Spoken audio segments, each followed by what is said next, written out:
F11? Really? F11? Wow.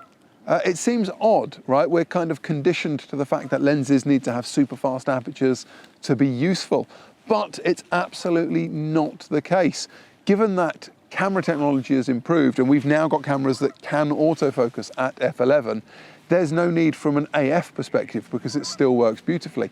The other issue that people will have, or people will certainly question, is depth of field.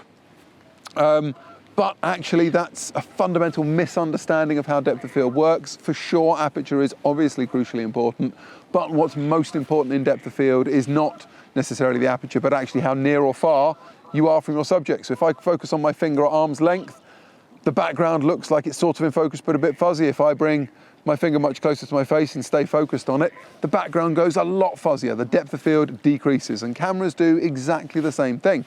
So when you're shooting with a long lens like a 600 or 800, if you get in not necessarily close, but fairly close or relatively close to your subject, your background is going to be nice and fuzzy. So you don't need to worry about it from a depth of field perspective.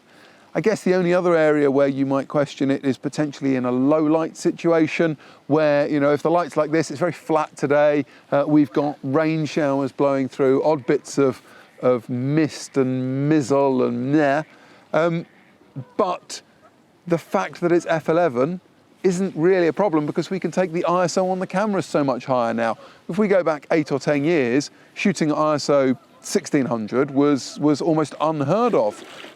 If we come forwards now, we can easily shoot at 3200 or 6400 and expect to get good results. And that allows us to shoot with a slower aperture lens, so an f11 lens, and still get those great results while having a lens that will fit in anyone's bag when we get to be able to travel again. It's light, it's compact, and you get the reach that only something like a 6 or an 800mm lens can give you.